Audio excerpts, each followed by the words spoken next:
नव्यात होरपळलेल्या रोपांना मिळाले नवजीवन, फेकून दिलेल्या बाटल्यांतील पाण्याने फुटली नवी पालवी. पत्रकार अरुण पवार यांचा हृदयस्पर्शी पर्यावरण उपक्रम. माणगाव शहरातील मोरबा रोड परिसरात सामाजिक संघटना आणि वनविभागाच्या माध्यमातून मोठ्या उत्साहात दुतर्फा वृक्षलागवड करण्यात आली होती.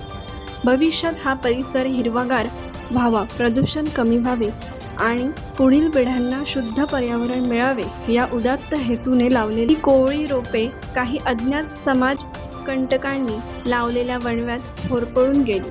आगीच्या तीव्र झळांमुळे अनेक रोपांची पाने, फांद्या आणि नाजूक पालवी पूर्णपणे जळून खाक झाली होती. काही रोपे अक्षरशः मरणावस्थेत उभी होती. उन्हाच्या तीव्र झळा, पाण्याचा अभाव आणि आगीचा तडाखा, त्यामुळे ही हिरवी स्वप्ने संपुष्टात येणार की काय अशी भीती निर्माण झाली होती. ही झाडे बोलू शकत नाहीत, पण त्यांनाही जगायचे आहे. या भावनेतून त्यांनी या कोवळ्या रोपांना वाचवण्याचा निर्धार केला. परिसरात पाण्याची कोणतीही सोय नसतानाही त्यांनी हार मानली नाही. मोरबा रोडवरून दररोज मोठ्या संख्येने पर्यटक आणि वाहनचालक प्रवास करतात. अनेक जण अर्धवट पिण्याच्या पाण्याच्या बाटल्या रस्त्याकडे फेकून देतात.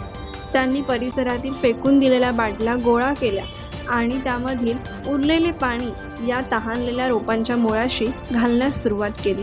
कचऱ्यात फेकलेल्या त्या काही थेंब पाण्याने आता चमत्कार घडायला सुरुवात केली आहे. जळून गेलेल्या रोपांना पुन्हा नवी पालवी फुटू लागली आहे. मृतप्राय वाटणाऱ्या झाडांमध्ये पुन्हा जीवन संचारत आहे. या रोपांच्या वाढत्या हिरवाईतून पर्यावरण वाचवण्याची आशा पूर्ण जागी होत आहे. या उपक्रमातून इच्छाशक्ती असेल तर टाकाऊ वस्तूंमधील जीवन फुलवता येते. हा प्रेरणादायी संदेश समाजासमोर आला आहे. पावसाळा सुरू होईपर्यंत अशाच पद्धतीने फेकून दिलेल्या बाटल्यांतील पाण्याचा वापर करून या झाडांचे संवर्धन करण्याचा प्रामाणिक प्रयत्न सुरू ठेवणार असल्याचे अरुण पवार यांनी सांगितले. आज एका पत्रकाराने केवळ बातम्या मांडण्यापुरते मर्यादित न राहता प्रत्यक्ष कृतीतून पर्यावरण संवर्धनाचा आदर्श समाजासमोर ठेवला आहे.